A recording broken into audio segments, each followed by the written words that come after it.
President, were you physically intimate with Monica Lewinsky? Mr. Bittman, I think maybe I can save you and the grand jurors a lot of time if I read a statement which I think will make it clear what the nature of my relationship with Ms. Lewinsky was, how it related to the testimony I gave, what I was trying to do in that testimony.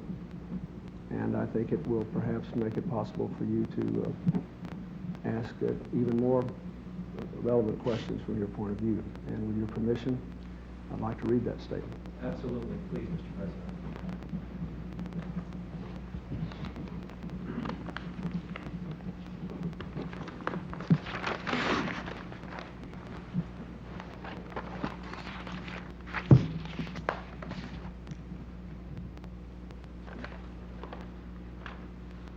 When I was alone with Miss Lewinsky on certain occasions in early 1996 and once in early 1997, I engaged in conduct that was wrong. These encounters did not consist of sexual intercourse. They did not constitute sexual relations as I understood that term to be defined at my January 17, 1998 deposition. But they did involve inappropriate, intimate contact. These inappropriate encounters ended at my insistence in early 1997. I also had occasional telephone conversations with Ms. Lewinsky that included inappropriate sexual banter. I regret that what began as a friendship came to include this conduct, and I take full responsibility for my actions. While I will provide the grand jury whatever other information I can, because of privacy considerations affecting my family, myself, and others, and in an effort to preserve the dignity of the office I hold, this is all I will say about the specifics of these particular matters. I will try to answer to the best of my ability other questions, including questions about my relationship with Ms. Lewinsky, questions about my understanding of the term sexual relation as I understood it to be defined at my January 17, 1998 deposition.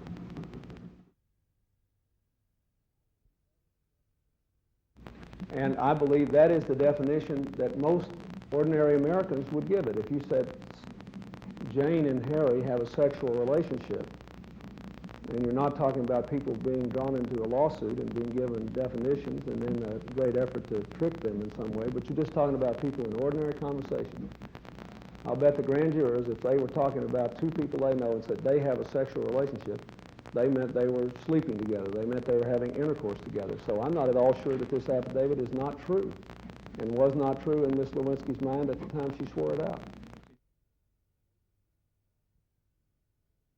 They proceeded to cross the country and try to turn up whatever they could, not because they thought it would help their case. By the time they did this discovery, they knew what the deal was in their case, and they knew what was going to happen, and Judge Wright subsequently threw it out. Now, let me finish, Mr. Bennett.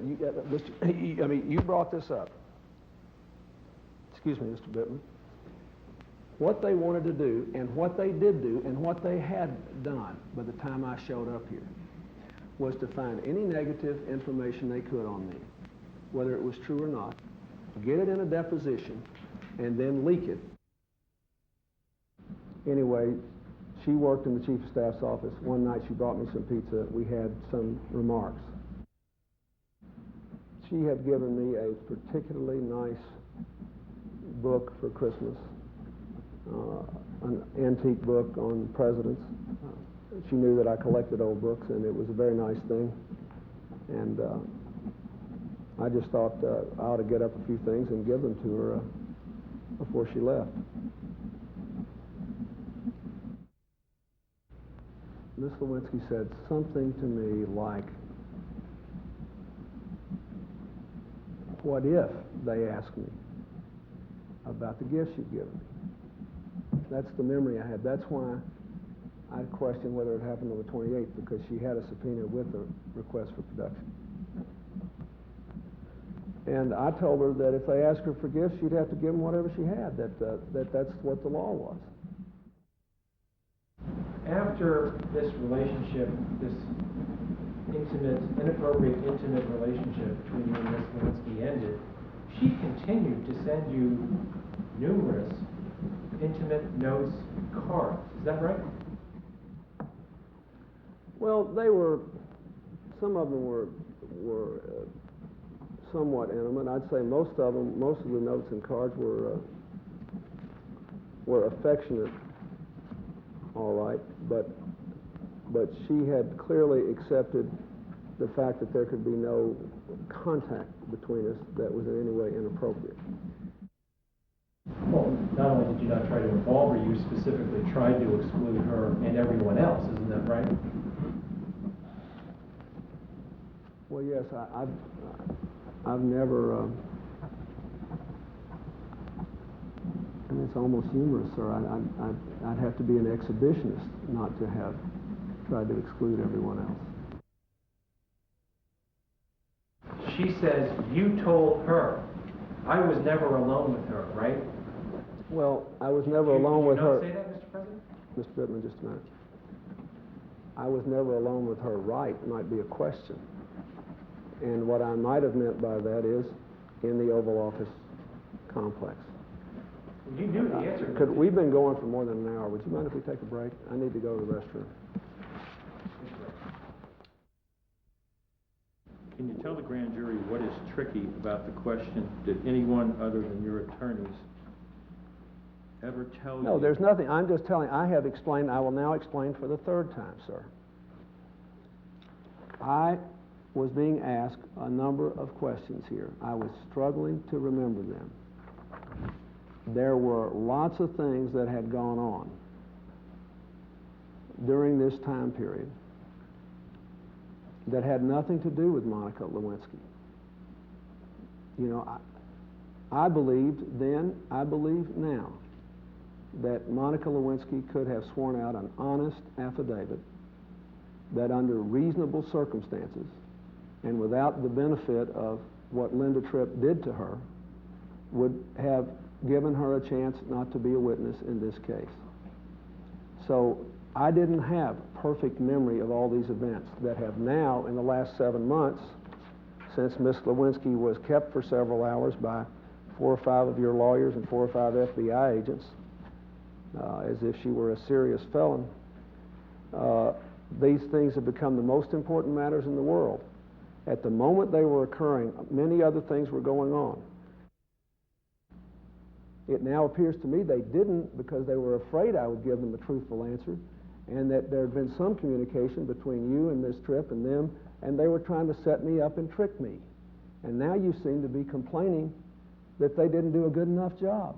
I did my best, sir, at this time. I did not know what I now know about this. A lot of other things were going on in my life. Did I want this to come out? No. Was I embarrassed about it? Yes. Did I ask her to lie about it? No. Did I believe there could be a truthful affidavit? Absolutely. Now, that's all I know to say about this. I will continue to answer your questions as best I can. My goal in this deposition was to be truthful, but not particularly helpful. I did not wish to do the work of the Jones lawyers. I deplored what they were doing. I deplored the innocent people they were tormenting and traumatizing. I deplored their illegal leaking. I deplored the fact that they knew, once they knew our evidence, that this was a bogus lawsuit, and that because of the funding they had from my political enemies, they were putting ahead. I deplored it, but I was determined to walk through the minefield of this deposition without violating the law, and I believe I did. Mr. President, it's not our intent to embarrass you, but since we have to look, among other things, at obstruction of justice, questions of obstruction of justice and perjury, the answer to some of these delicate and unfortunate questions are absolutely required. And that is the purpose that we have to ask them for. That's not, Mr. Weisberg, with respect, You don't need to know the answer for that if the answer, no matter what the answer is, it wouldn't constitute perjury because it wasn't sexual relations as defined by the judge. The only reason you need to know that is for some other reason. It couldn't have anything to do with perjury.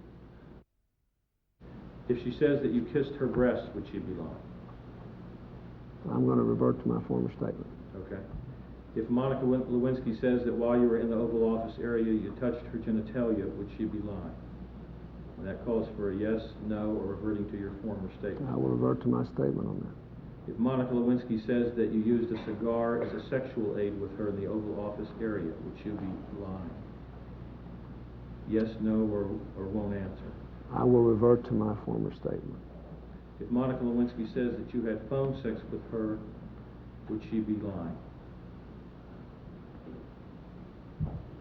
Well, that is, at least in general terms, I think is covered by my statement. I addressed that in my statement, and that I don't believe is... Let me define phone sex for purposes of my question. Phone sex occurs when a party to a phone conversation masturbates while the other party is talking in a sexually explicit manner. And the question is, if Monica Lewinsky says that you had phone sex with her, would she be lying? I think that is covered by my statement. Well, let me finish the sentence. I formed an opinion early in 1996. Once I got into this unfortunate and wrong conduct, that when I stopped it, which I knew I'd have to do, and which I should have done a long time before I did, that she would talk about it. Not because Monica Lewinsky is a bad person. She's basically a good girl. She's a good young woman with a good heart and a good mind. I think she is burdened by some unfortunate conditions of her upbringing. But she's basically a good person. But I knew that the minute there was no longer any contact, she would talk about this. She would have to. She couldn't help it. It was a part of her psyche. So I had put myself at risk, sir. I was not trying to buy her silence or get Vernon Jordan to buy her silence. I thought she was a good person. She had not been involved with me for a long time in any improper way, several months. And I wanted to help her get on with her life. It's just as simple as that. And in addition to that, I have sustained a breathtaking number of leaks of grand jury proceedings. And so I think I am right to answer all the questions about perjury, but not to say things which will be forever in the historic annals of the United States because of this unprecedented videotape, and may be leaked at any time. I just think it's a mistake. And so I'm doing my best to cooperate with the grand jury and still protect myself, my family, and my office. Mr. President, let's move ahead to the episode on November 29, 1993, in which Mrs. Willie met you in your office at the Oval. The subject matter of the 60 Minutes broadcast a few months ago. You recall that episode? I certainly do. Mr. President, in fact, on that date, you did make sexual advances on Kathleen Willie. Is that not correct? That's false. You did grab her breast, as she said. I did not. You did place your hand on her groin area, as she said. No, I didn't. And you placed her hand on your genitals, did you not? Mr. Bennett, I didn't do any of that. And the questions you're asking, I think, betray the bias of this operation that has troubled me for a long time. You know what evidence was released after the 60 Minutes broadcast that I think pretty well shattered Kathleen Willie's credibility.